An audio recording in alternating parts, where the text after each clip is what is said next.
Morning, it's 10 o'clock a.m., 8885 west, 3500 south. I'd like to call this meeting to order. Will you please join me in the Pledge of Allegiance? I pledge allegiance to the flag of the United States of America and to the republic for which it stands, one nation, under God, indivisible, with liberty and justice for all.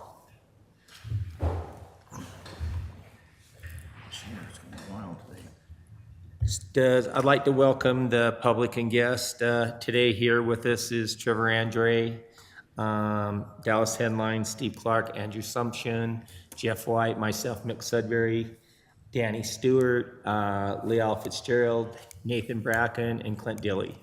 Does anybody here today have a public comment they want to address the board? Okay, seeing none. Does anybody have a conflict with anything on this agenda? Okay, so let's move on to item F. Who's doing the? I'll do it. Okay. We just sent some of our new operators to Flagger certification. This is one of their first big steps to be able to help out as they learn. It makes it so that when we're doing these bigger jobs that we need to get out of the roadway, that we can have some more seasoned staff working on the leak while these guys are still being productive, helping keep our guys safe. That was Daniel Klein, Trevor Ratcliffe, and Cameron Peterson. Melinda Campbell just attended an online workshop on how to handle emotionally charged situations in the workplace. I think as time goes on, we've all seen how emotionally charged some of these conversations on the phone and in person can go with our office staff. And so it's good to have these office staff learn how to handle those emotional situations and diffuse them to make it turn out well for the customer. And then lastly, Taylor Warner just finished up his CDL. That's a real big step for the construction crew to be able to have him operate the equipment and be utilized in that way. That's correct. Thank you. Okay, thank you. Okay, moving on to item G, approval common consent items. Minutes of the regular board meeting held July 16, 2026. Expenses from July 8 to August 2nd, 2026. General expenses, $790,671.89. Signs bank bond payment, $51,980.83. I'll second it. It's been motion second, all in favor? Aye. Okay, let's move on to department reports. Clint? Thanks, Mr. Chairman. On staffing, all positions are currently staffed. We have had the engineering team evaluate inspection utilization and to make sure that, all development, they primarily focus on development, and that changes depending on the demand of, building. We had a period over this summer where it was a little slower, and so we had Trevor and the operations managers make sure we have the plan in place to fully utilize those inspectors because they're also operators. They're fully licensed operators and they're familiar with they've done a lot of the things that we need help out, and there's peak demands on the other crews that we can actually help them, and so they've come up with a good plan, I think, to make sure that that staffing is fully utilized. And want to just As they know, planning and zoning has nothing on their agenda. Yeah. So yeah, we did have a few new developments that might have passed planning and zoning, but like example of that Mahogany 5. right. They're going to start construction next week, so that'll add to that. And we've also come, with some other ideas of things they can inspect. We have several fire flow detector check vaults in our system, which are ours. Yeah. And those are some things that they can go and inspect the integrity of the valves, check valves within there, the box themselves. Oh, great. So I have a question. So who Who goes around and checks the fire hydrants? So that's also something that, I mean, anyone of our, I think we need to get a map of all the fire hydrants, and I think we need to note when they've been last opened and check, because as we had that really bad fire down there, the On 72? storage units have fire hydrants, but I think it's illegal that they how did they shut them off? That's what we're trying to figure out, and I think what we're speaking to is just because they're private fire hydrants, we're gonna make sure that they're doing their job. And Because for their insurance purpose Yeah. alone, right? so I think we've talked about the need to make sure that even the private fire hydrants are operational. Because ultimately that affects the community, And that's also something that the fire department, they have to come do yearly inspections, so they should be testing them also. I mean, so basically. Also, so they should go around testing every one of them? As part of the so, fire marshal. Like here, you know, like the EDR plant, for example, we get our yearly inspection. When they do that, they go through and test, or they don't test them, they just make sure they're working. They open them and make sure they got. Yeah, because we've had some fires this year, more in Magna than we have in the Yes. past years. And curious is, does the hydrants work? yeah, for sure. Well, don't test mine. Mine's The hydrants Yours is what? private. Private. It's not, the hydrants themselves were operational. The problem was their the detector check, right, in the detector Yeah, check. well, it's the check that goes up to the standpipe, but yeah. Yeah. wow. One more comment on that, Mr. Chairman. When the collections crew fills up their Vector with the fire hydrants, they note which hydrant they use, the address. Oh, okay, and the great. condition of the hydrant. That's good to know that. So, I mean, it's not a ton of hydrants, but we do mark each one. Okay, great. Thank you. Okay. That's a good question. Yeah, on operations, wanted to let the board know we had the sanitary survey come out from the Division of Drinking Water. That's what they do every 3 years. And they go through our system. This year was probably the most scrutinized that we've had in a long Well, it time. was a new person, wasn't it? Yeah. Yeah. Normally, they contract it out to like the health department or somebody else. This year, they brought it in-house and they're doing everything through the actual department now. And so it Yeah. was pretty thorough. She pointed out some things that none of the other inspectors had concerns with. She wanted documentation. I mean, I think overall it's good. I don't think any of those were putting anything at risk. No. But to the team's credit, they corrected them all already. There was no points assessed. And so our system remains in approved status with no points, but we wanted to let the board know. So thankful for the team. Took effort between Trevor and operations to really get all these things squared up. I mean, they even want to make sure all the documentation of the chemicals is compatible with drinking water. So it's really it's a good thing. It's a little frustrating at times when they haven't had concerns about things in the past, and now they do, but I think those are in the end positive. So, okay. The PFAS sampling identified we did more extensive sampling, if the board remembers. And we identified that's fairly limited to one well. It has some elevated levels. It's still below any proposed MCL, but it does require us to do more frequent sampling of that. And it's got us talking with the state, and they said there's some grant money still, if we move quickly, to just do a feasibility study to say how much it would cost if we ever wanted to treat it. How do they treat it? They force something down or? I think there's a couple different options, and that's what the study would. There's like a granulated carbon option, there's ozone, so there's a few different treatment options that you do at your well. And that'll do it permanently, or you have to continue? Depending on the type of treatment, it removes different types of PFAS. PFOS is one that's removed through a lot of processes. Wow, That's what we're seeing. But the feasibility study, like you said, there's a grant available for that. And so we're gonna wow, move to apply and see what yeah, the that's options are. good.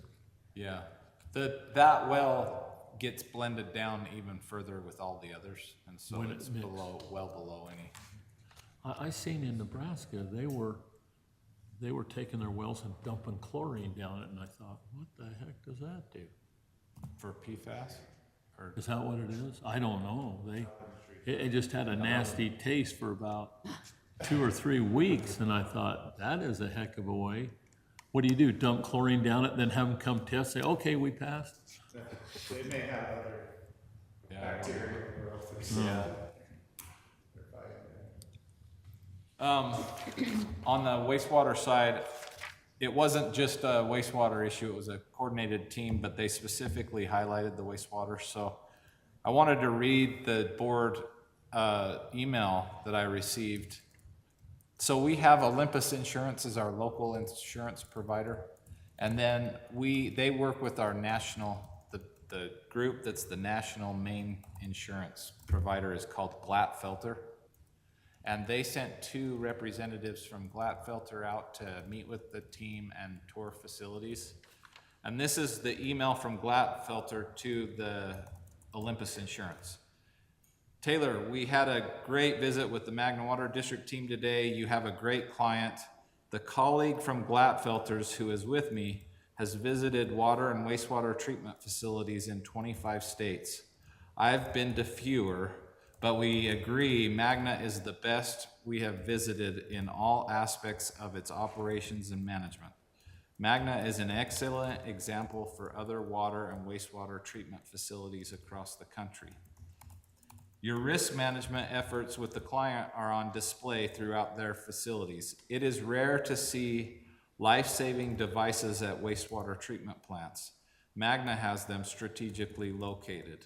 We are greatly impressed with all aspects of their operations. We have no formal recommendations from our visits. We informally send information related to their process. Thanks for helping us get this scheduled. So I just wanted to, That's awesome. that's a testament to the operations and also Andrew and the safety. Yes.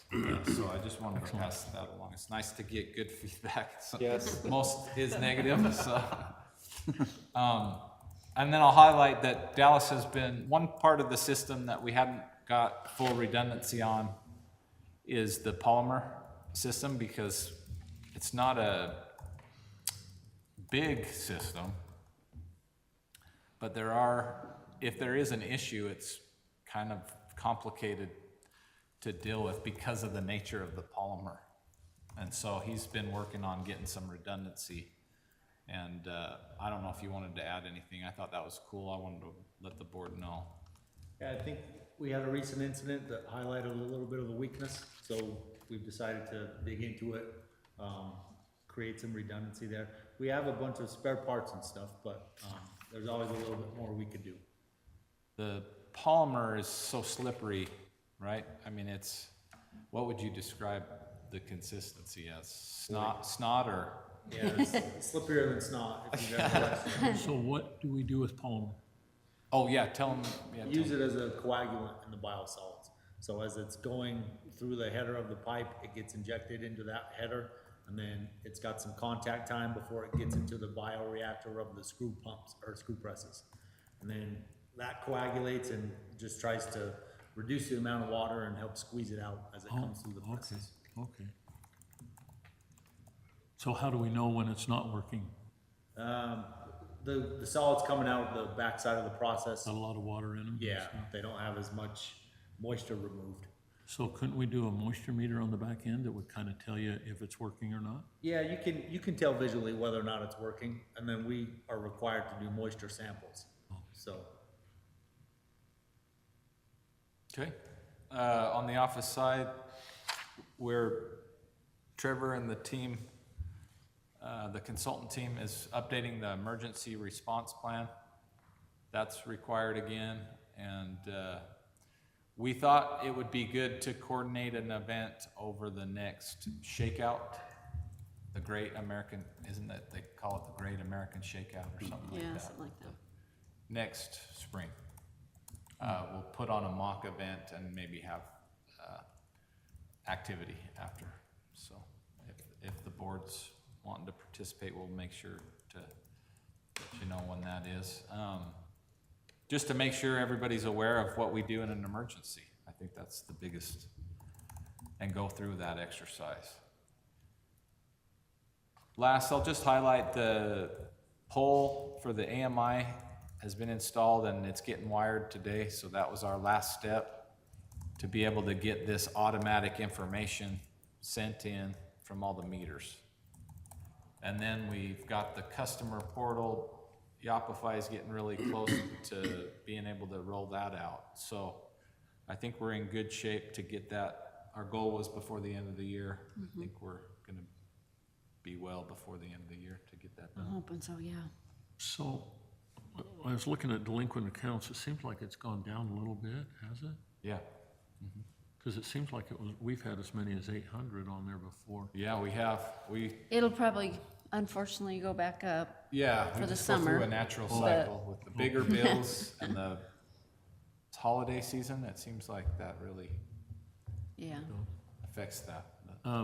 My question is, how many times do we find people that have a high water bill? Because we've been more accurately reporting. There's only been a few that have been mad because we're helping watching their water usage.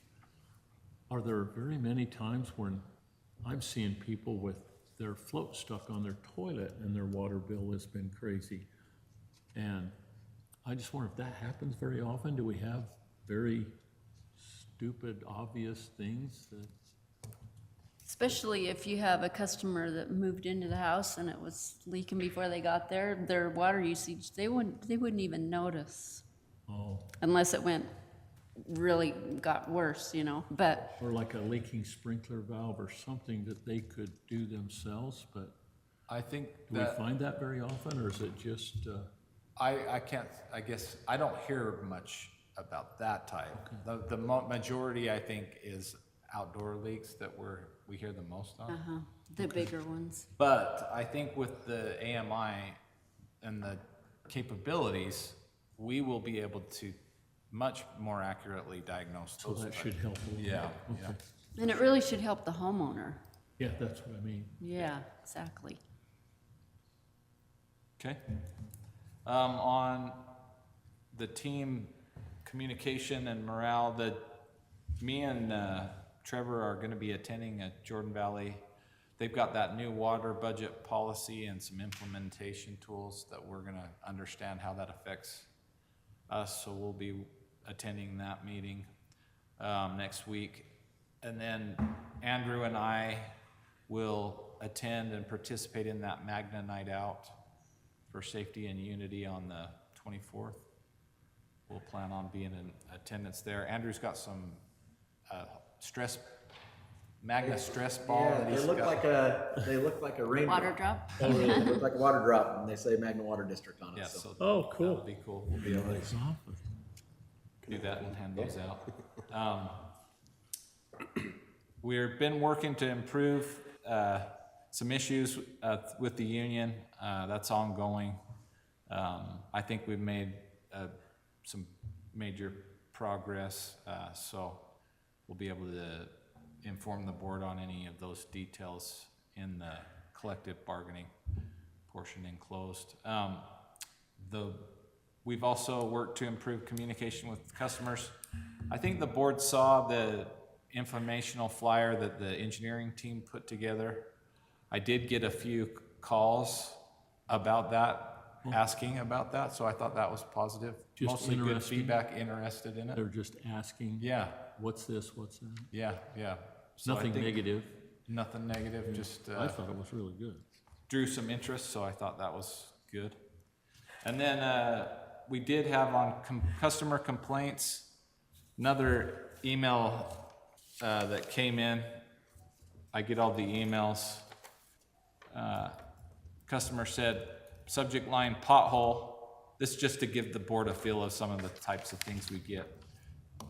Hello, I sent a message 2 weeks ago and no reply. 2 months ago, your team came and dug a hole in the street in front of my house and just left it filled with dirt. Are you going to properly repair this before it gets to be an issue, or is it a work in progress for a project? And so I just replied, thanks for following up on this. We'll get it patched as soon as we can. No way. And they were out there that day, he replied, just want to say thanks for your team's efforts. It was repaired the same day. You guys are awesome. Was that on 8,000? Just off 3,100. 8,000, right on 31, Oh, okay. like Yeah. the second house in. So I think the thing that we talk about is any of those frustrated customers can be opportunities to, they might be frustrated, but if we just get on it and address their concerns, maybe that turns into somebody that's really happy. So that's the goal. Seems like he was pleased with how quickly the collections crew got out there, and appreciate those efforts. That means a lot to the community, I think, to be responsive. Then we did have one issue on the customer expected a follow-up on leak verification. It was an incident that happened over a weekend on call. They were called out to check a leak, and the customer, we told the customer, hey, we got to look into this. We don't know if it's your side or our side. So they looked into it, and they thought they communicated clearly to the customer that it was fixed. But the customer called in the following Monday and said, hey, you never told me what was going to happen.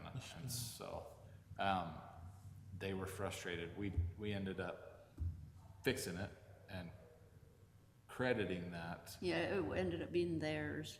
It was right? their problem to fix, so they felt like they could have fixed it sooner if they knew. So the issue, I think, was a communication.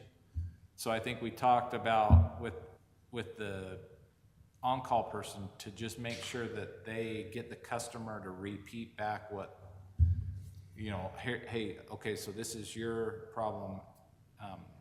Do you understand what I'm saying? How do you get what the decision is? That type of, hey, make sure they understand in some way. So, Well, I've noticed quite a few replacing water lines. I've never seen so many rocks coming out of digging a new water line. Holy cow. There's a guy across the street from me on 8,000 that's been digging up a sewer line. It's been open all summer long. Oh, wow. wow. So I don't know what the city needs to do on that, but something needs to be done. Because the trench has been open all summer long, since probably, May?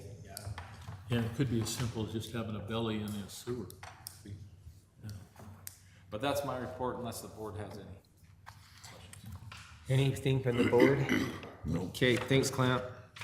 Okay, Thank Trevor, you. let's move on to your engineering report. Share board. So we'll just cover a few highlights here. Just in general, the influent pump station's moving along well. Screw pumps are running. They're continuing to work on some yard piping, setting some manholes. They're starting to prep for asphalt. They poured some sidewalk, and so we'll start seeing some of that finished work happen fairly soon.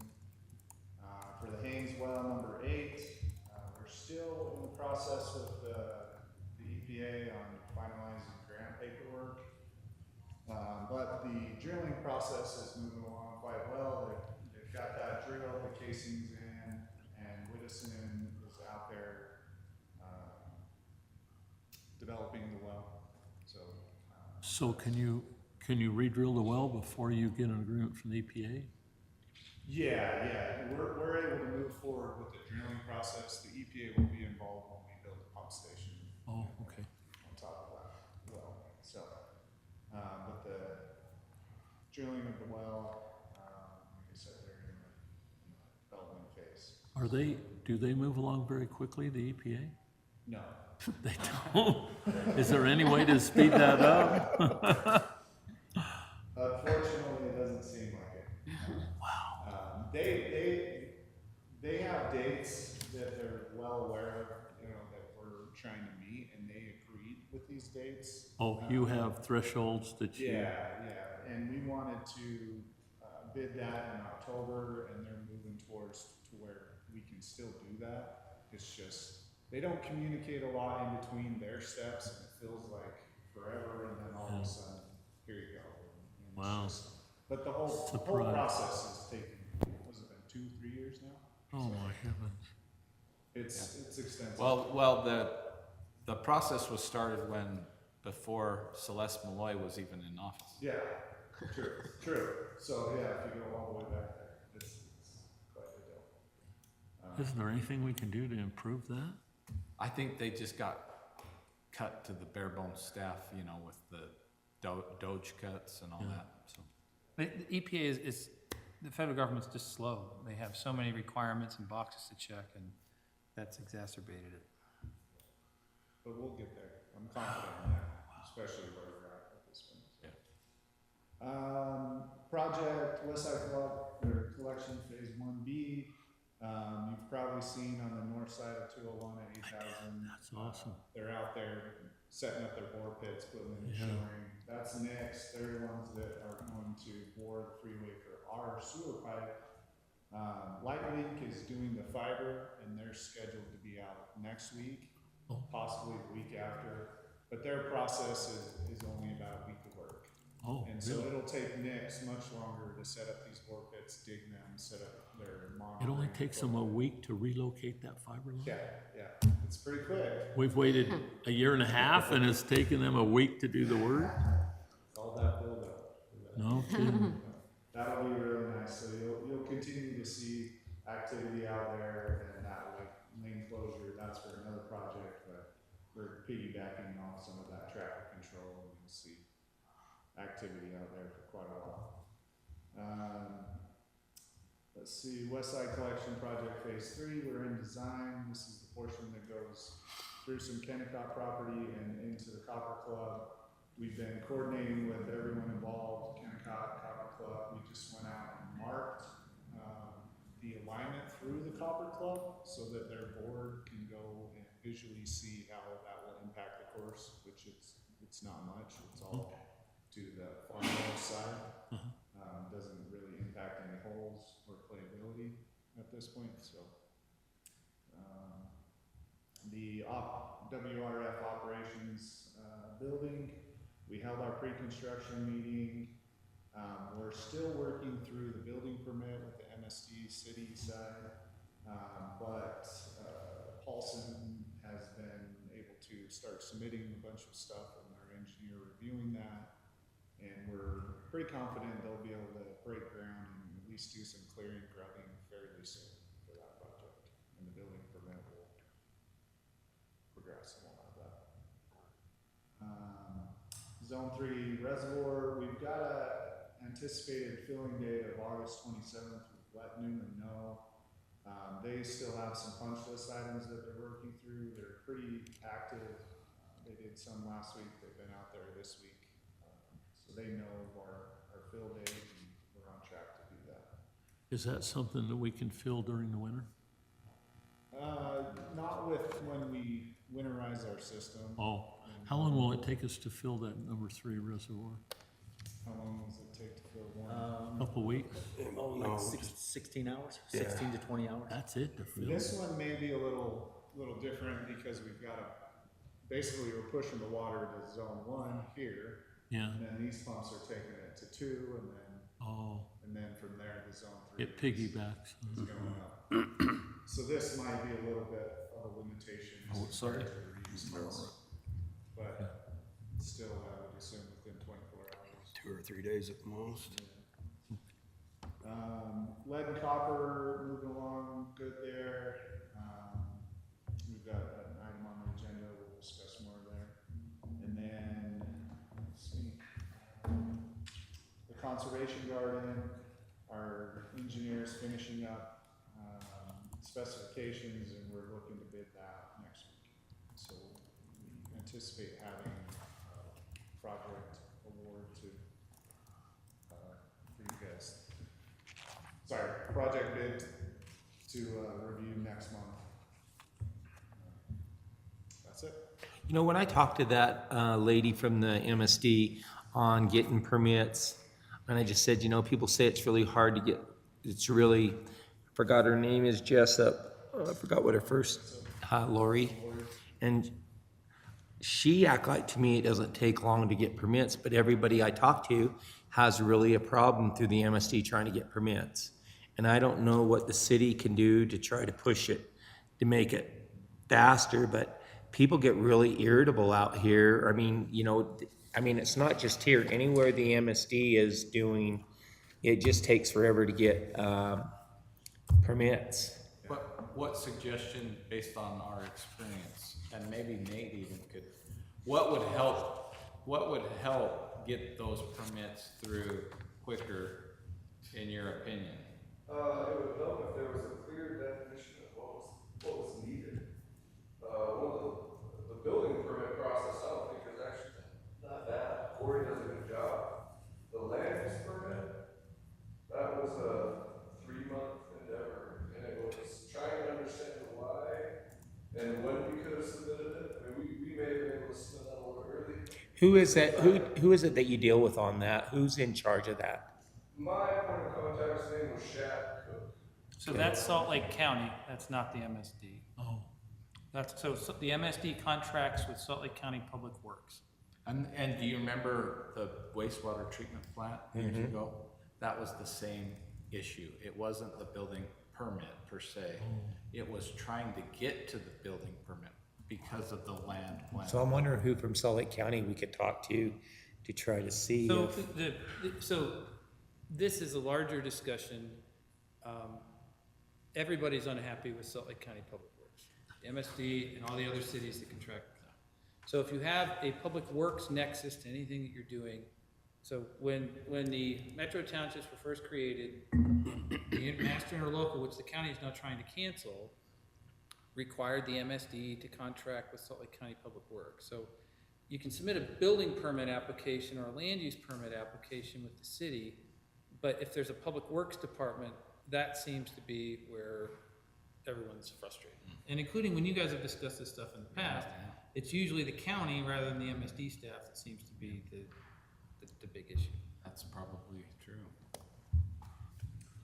So my suggestion is that's probably a discussion with the MSD, and on the city level, you know, Michael is the rep to the MSD board.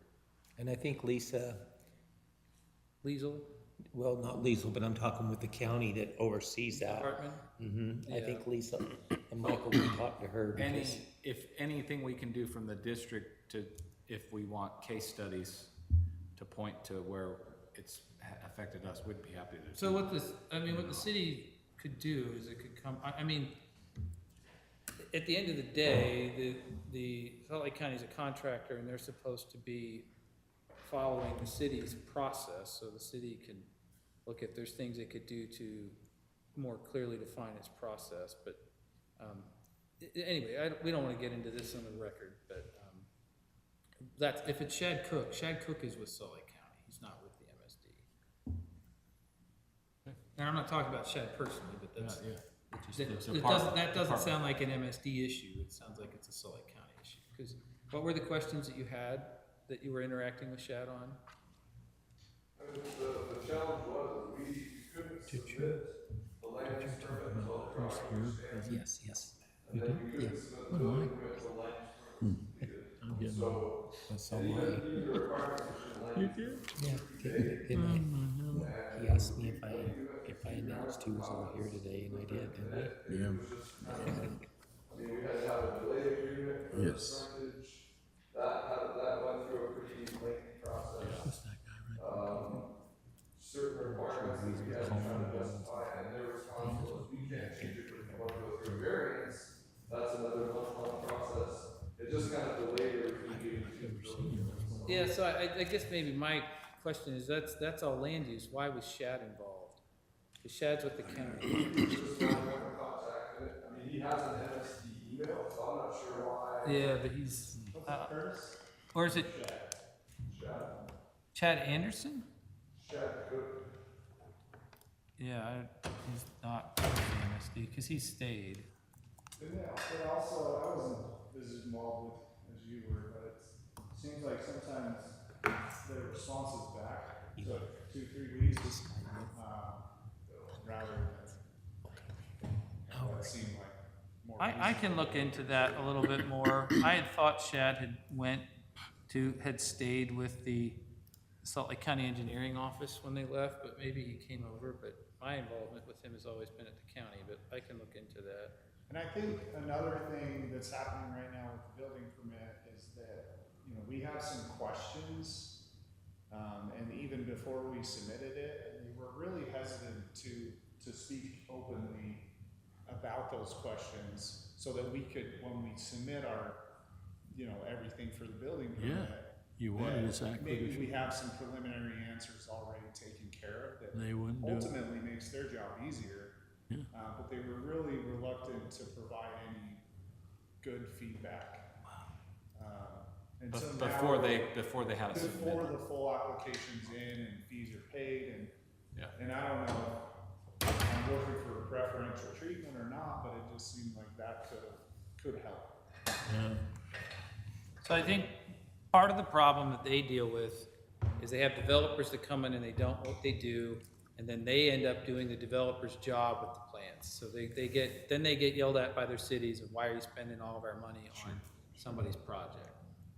But, you know, the thing that I've mentioned to them, and we've had this discussion before, is that special districts, particularly the water districts that service each of the, are really essentially the same. It's the same taxpayers.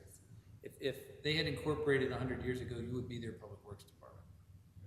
So So have those inter-office conversations, like if that's the way you want to do Yeah. that, those are missing when. Right. Okay. But we'll work on that and support any of that No, discussion. you're good, you're good.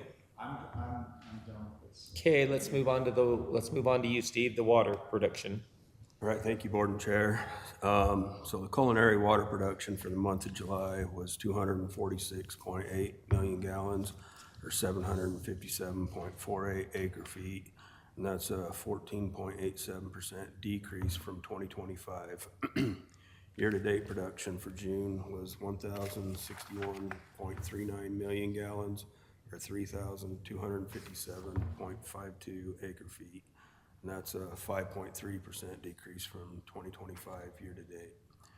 So far, year-to-date, we purchased 472.86 acre feet of water from Jordan Valley. And the secondary water production for the month of July was 101.14 million gallons, or 310.41 acre feet. That's a 10.79% decrease from 2025. Year-to-date is 255.38 million gallons, or 783.81 acre feet, which is a 10.06% decrease from 2025. As far as the call-outs go, we had a total of 23. All of them were on the water side, for a total of 122 hours. We had 2 main line leaks, 2 service line leaks, and then 19 miscellaneous call-outs. A good portion of those hours was this main line break right here on 35th. And where we're at on that right now is Chris is actually working with the county and Eccles Paving, and they're actually in the permitting process right now to get going on that, and we're hoping anytime within the next few days we'll be able to. I think it's incredible how we've replaced 101 million gallons of drinking water from secondary water. That's incredible. Pretty awesome. If we're using 246 million and we've replaced 101 million of drinking water, Pretty awesome. that helps our reserve. That's pretty Yeah, cool. for sure, for sure. Definitely. Good job. Yeah. Really good. That's all I have unless you have any questions. Any questions from the board? No. Okay, Hey, Mick, just on that paving, we had trouble getting a lot of bids. We reached out, he struggled a little bit. And we know that there's been the local interest, so he was contacted, the guy that does it here, and he submitted, but he was quite a bit. Almost 14,000 higher. The thing is, Eccles has the state contract, and so, I mean, it's gonna be hard to beat them. Yeah, Okay. so I just Right, wanted to, I know but I there's still- been some concerns I there. still think that we should just kind of, check bids, because as we know, we've been able to get better deals off the state contract too. So. Okay, Dallas. Yes, sir, Mr. Chairman. I'll just go over a couple key highlights from the WRF operations report. During July, we used 71 million gallons of plant effluent and pumped it to the secondary system through the filters. We're outpacing our 2025 use.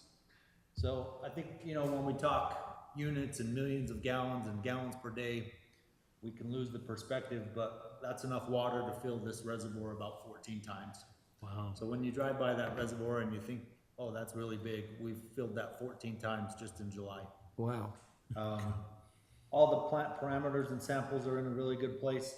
The summertime is our hardest treatment months. Biology is a lot more active, it requires a lot more air, so we just have a thinner operating needle, but we're in a really good place. We passed the Q3 biomonitoring this month. And then the new screw pumps, we have about 3 or 4 weeks of good 24-hour runtime on them. We've got some good data on that as we work through those initial startups. And then working through startup on the new grit system, that's ongoing. We've got the manufacturer scheduled in the next week or two to come out to support that commissioning and do some operator training. And then, Mr. Chairman, just an update on the collection side. We finished the annual root control, the chemical root control in the collection system. That project ended on time and just a little bit under budget. And then the crews, as part of this time of the year, we go and flush all the major trunk lines, and they completed that this month as well. And now it's on the grit system. Is there require a lot of training on the new grit system? Is it quite a bit different than the old one? It's pretty intuitive. It's just a matter of dialing your set points based on flows, and then ensuring that there's good communication between the SCADA and the pumping equipment. So it's been a sequence of operations going from the old to the new. So just working through a few things on that end. Okay, thank you. That's all I have, Mr. Chairman. Okay, thank you. Okay, Leah, let's move over. Thank you, Mr. Chair and Board. Again, blue is completed and yellow is coming up. We've completed a lot for last quarter, or the second quarter of the year, sorry. Quarterly budget to actual reports are being provided you in a minute. The Utah Public Transparency website, that's all been provided. And the deposit investment report has been given to the Utah State Money Management Council. Quarterly pay reports were completed in July. They're working on the water conservation plan now. And the company had a cybersecurity training from our IT consultant. Went pretty well, pretty good. It's a good reminder of what you should be watching for. And then I'll go ahead and go into the financial actual versus budget if you'd like me to, for the period ending June 30th, 2026. From these, we're showing an operating revenue under budgeted for the end of June by 2.8%, a difference of 177,000. We're at 6.1 and our budget is at 6.3. So if you remember, Steve reported a 5% year-to-date decrease in water production. Yes. So we're about there, because my number includes more than just water. Okay. Operating revenue, we are 25.6% under budget. That's our property taxes and things, and of course, we don't see 100% of that until November. The impact fee revenue, we are under budget by 3%, which that's good. I thought it was gonna be worse than that. Over to the expenses. Our operating expenses are under budget by 16.8%. That's 1.5 million. We're at 7.7 and our budget is at 9.3. The non-operating expenses, that's really close because that's our interest expense on our bonds and that's pretty much known, so we're a difference of 2.69%. Our capital expenditures, that's just what we've spent year-to-date from January. We've spent 2.4 million. Excuse me, that's the difference. We've spent 4.4 million. And budget-wise, if we were gonna do all our projects that's in the budget, we would have spent 6.8 by now. Oh, wow. Yeah. So, debt payments were right on, just showing that we've made all our debt payments up to the end of June, so there's no discrepancy on that. The next chart is showing our restricted funds. Restricted funds, we have 10.8 million, and it breaks it out between restricted for capital projects. Sorry, let me start all over.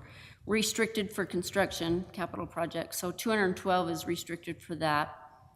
Restricted cash for bonding, like bond payments, is 1.2. Other restrictions is 3.4, and restricted impact fees is 5.9. That's what makes up the 10 million. And then the next last pie chart, it just is showing the difference between our restricted balance and unrestricted.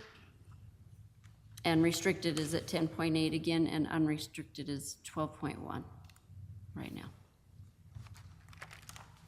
Thank you. And then after that, sorry, this is line by line detail, Yeah. is what you're used to. So if you go through it and have any questions, let me Yeah, I know. went through and read it the other day. Good job. Did you fall asleep? No. I finally have learned how to do Reading it, these though. numbers are rough, but I like it. I do that for a living, so.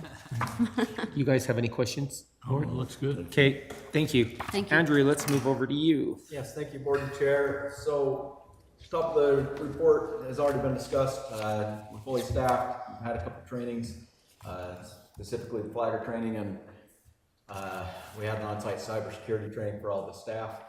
Upcoming trainings, we have Katie is going to attend the same how to handle emotionally charged situations in the workplace that Melinda attended. It's just an online training that they do with the computer. Linda spoke really highly of the teacher, so we're excited to get Katie through it too. And then we have traffic control supervisor coming up for Mike Harms, Matt Skogobo, and Matt Hunter. That really helps out the company to have that many people that are able to take that on. This month's safety focus is personal protective equipment.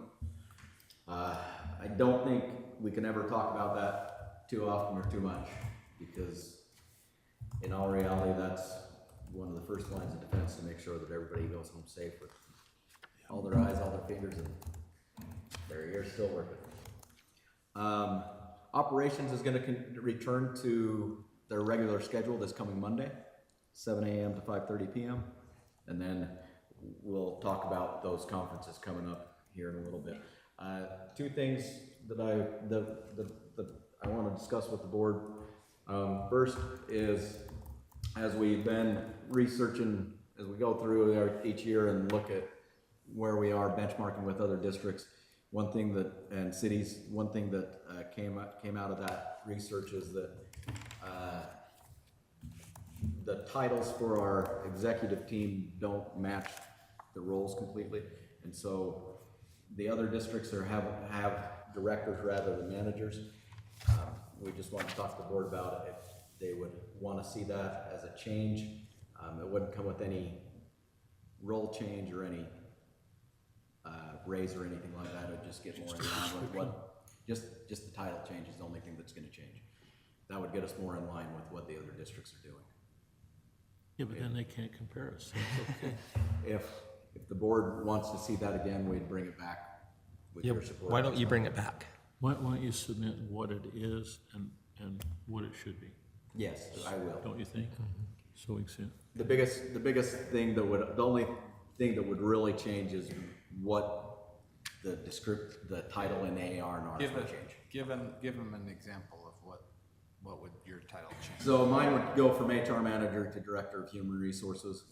And that more aligns with what the role is. When a manager has influence on a whole organization rather than a smaller department, that usually is when it changes to a director role. Yeah, and that is more reflective of what they are doing, that everybody at that level has impact across the departments. And they do that in other, like down at Jordan Valley and. Do they? Yeah. So if the board's supportive, we'll bring that back next month for you to see. Okay. Discuss. And then the other thing that we've been looking into is in the boardroom, this projector has been a problem since day one. We have to have it worked on quite a bit. Right now, it's currently not working again. What happens a lot of times is it will turn on and you can see it's on, this will drop down, but it doesn't project anything. You have to have some guy come in and work on it. Our IT guy's unable to maintain it. And so what we're looking at doing, if the board's supportive in it, is going away from the projector, hanging a large TV here that we could link to. Just There would be interface no to the TV. maintenance. And then we'd repurpose that smaller TV. The people in the boardroom, in the board meeting, from the community would see this board information here, and you guys would still see it there. Okay. If the board's interested in looking at that, I think I'm okay. long run, that would be the cheaper option than continuing. I think to for deal what with it the costs to vendor. get that service, you'll pay for that, Yes, TV. I agree. don't you think? Well, how much was what? Is this the issue, maintaining this? No, it's that- that. Well, and Projectors? the other part is it's proprietary, so it's it's not like Wi-Fi. I mean, nowadays, almost anybody can work with Wi-Fi, Yeah. everything's straightened out. This you can't, you have to call the people that With only supply it. With the change, Justin will get it to where Trevor can just link his computer to it without being tied into the Yeah. USB. It's gonna simplify everything. Okay. I think it's gonna So, pay for itself, it's gonna If be you're cheaper interested in in the long that, run. we'll start looking at what that'll be. I think we should just go ahead. Okay, appreciate that, board chair. That's everything for me.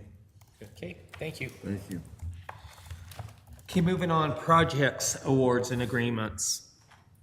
All right, and I'll take that first one, thank you, Board Chair. So this is with the lead and copper service line replacement project. So as we're out there, our contractor and our inspectors are looking at these, we're finding that mainly in the older part of Magna, a good majority of the meter boxes, they don't have a check valve on the setter. And that causes concern with backflow.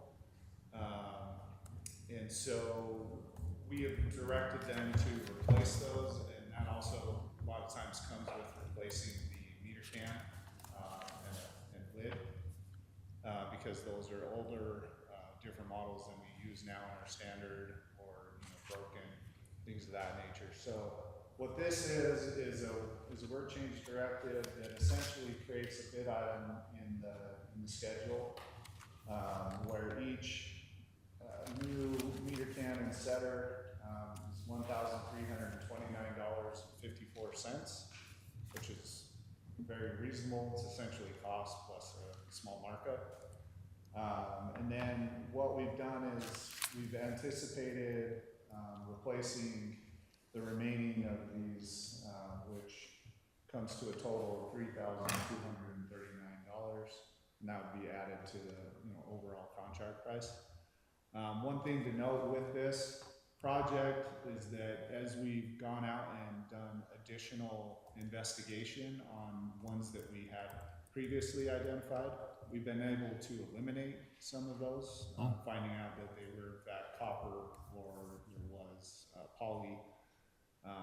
And so I think overall the contract will either decrease or remain relatively the same. So the fact that we're 80% complete, these other 20%, we won't have to incur this kind of thing. We've pretty well investigated everything. Yeah, So, and then we've eliminated some because Correct. they're copper or poly. That's great. isn't it? So, just we currently don't have a way to pay the contractor for replacing heater boxes and Wow. setters. yeah, So that's where that's this good. It's gonna save money. So, Mr. Chair, I'd like to make a motion to approve the lead and copper service line replacement project change order, increasing the contract amount to $33,239. I'll second that. In motion, second, all in favor? Aye. Okay, let's move on to GA training and safety. Yeah, Board Chair, we have the fall conferences coming up. The AWWA annual conference is coming up on September 15th through 17th. We're proposing that our general manager, Clint Gilly, attends that. It gives him a pretty good update on where things are at with the organization, what's new coming out as far as regulatory things. Maybe Clint can talk a little bit more about the things that he plans on seeing there. Yeah, this one's really good. It's generally mostly attended by managers and engineers. There are some operators that attend sometimes, but it's not as popular for pure operators. So their focus is on those types of topics that are geared towards managers and engineers. And so that's why I feel like that one's been real beneficial for me. Lots of discussion about new ways of dealing with old problems is how I would say. So I really appreciate the board supporting that because it helps me, I think, make sure we're on top of all of the latest, greatest. And that would be $1,300 for the attendee on that one, $1,335. And then the UASD and annual convention lands on November 4th through the 6th in Layton. The full week registration is $285, and the Wednesday only for the board, unless they would prefer to attend the full week, is $125. If you'll remember, this is the one that the board has to attend, or we have to bring Danny or somebody in to learn with Leah.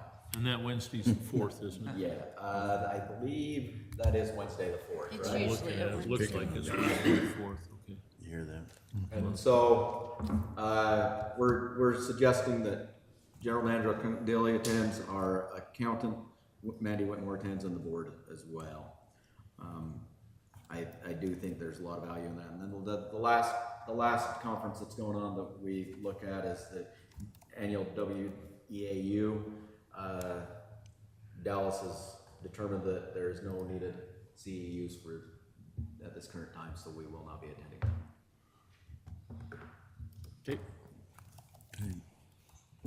Okay, moving on, discussion public motion to approve the following administration items. Mr. Chair, sorry to interrupt. Do we need a motion to attend those conferences? Oh, to approve. Sure, I'm sorry. They don't have to, but they can. I can. I don't think it hurts. If in think in case the there's past ever we any have. question, we can have a record. Mr. Chairman, I'd like to make a motion to approve our staff to attend training and safety items for the AWWA annual conference on September 15th to 18th, the UASD annual conference November 4th to November 6th, and the WEAU mid-year conference November 4th. Just a point of clarification. We will not be You're not attending. doing the third We're one. not doing It's the just third the one. That's AWWA. right. We're not doing the and third the We determined that UASD. there was no need for that one. Okay. Okay, I'll second that. it's been motion, second, all in favor? Aye. Aye. Thank you. Okay, discussion possibly approve the following administration items. Approval of Yeah, so these are some changes in the AR&Rs. One of them being the drug and alcohol policy that we worked with the board on, to just clarify some language to make it more, easier to understand for the staff as we onboard them. So we made those changes, the board has seen those. The other section that we're suggesting changing is part of the dress code policy, just modernizing the standard, things like the executive staff not wearing shorts, Open-toed shoes. and more than one earring for a female would be okay. Things like that to just modernize and make it easier to hire people that.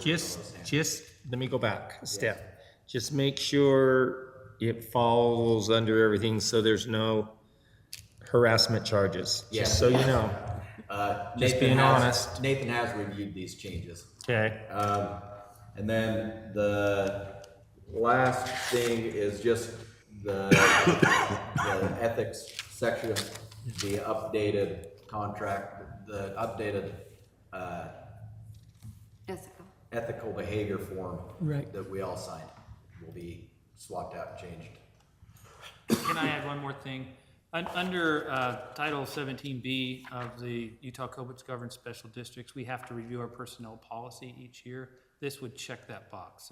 So this is the annual review of your policy and the recommended updates. Okay. The other ones that, well, this may be a question. The name changes that Andrew proposed is another one that we will do maybe later. That's not necessarily personnel policy. Those are larger changes we need to make throughout the AR and Rs. So just kind of maybe as a question, this one has these that go into effect. What I would like, and it authorizes staff to go and make the necessary updates to the AR and Rs. I would prefer to wait to go update the whole thing until we've had the names. I think this is sufficient for now. I agree to that. But that's a big pain to go through and what, it's not hard. I'll have maybe my assistant or a non-billable person go through and make those larger name changes, but it'll change the pagination and the sequencing. So if you pass this, my preference would be to keep this in place until we make the other change that you will approve, and then we can come up with a whole big thing. okay. In fact, you know, if we can probably come up with an update maybe for the next meeting, Well, rather than to do it twice. it can become effective today, right? No, this can It become just wouldn't be effective, but- added to the. Yeah, so the way that this, I don't think we need to change anything in the resolution, but what the resolution says is that it has an exhibit that says these are the changes we'd like to make to specific sections of the AR and Rs. And then includes express direction to the staff to go and make those changes to the AR and Rs. It's that second step of making the changes that I'd like to hold off on until we know the other larger language changes to the HR position and some of the other executive team members, because those will need to be changes we made throughout the entire AR and R document. So I don't think we need to make any changes to this. What I want you to understand is normally what we would do is you would pass this and then Leisle and I would go and implement those changes into the AR and Rs immediately. I'm asking for a reprieve on that if we're gonna do this other formatting thing, so that we can do this all at once. Okay, Sorry. that makes sense. So, Mr. Chairman, I'd like to make a motion to approve the resolution 2026-06, adopting changes to the district's AR and R. I second that. Been motion second, all in favor? Aye. Okay, so our next board meeting will be September 10th, 2026 at 10 o'clock right here. So we're in need of a closed door meeting. Does someone want to make a motion to close the open? Mr. Chairman, I'd like to make a motion to take a brief recess and immediately following closed meeting to discuss purchase, exchange, lease, or sell of real property, including any form of water right or water shares, pending and result intimate litigation and collective bargaining issued pursuant Utah Code Annual 52-4-204 through 205. I second that. Be motion and second, all in favor? Yeah. It is 12 o'clock, and you want to make a motion to, Mr. Chairman, I'd like to make a motion to close, let's see, close the close. motion to close the closed meeting and reopen the public meeting. I second it. It's been motion and second, all in favor? Aye. 12:01. Any anything, I mean, we don't have anything in close that we have to, Mr. Chairman, I'd like to make a motion to adjourn. so move. All in favor? Aye. Aye. That was good.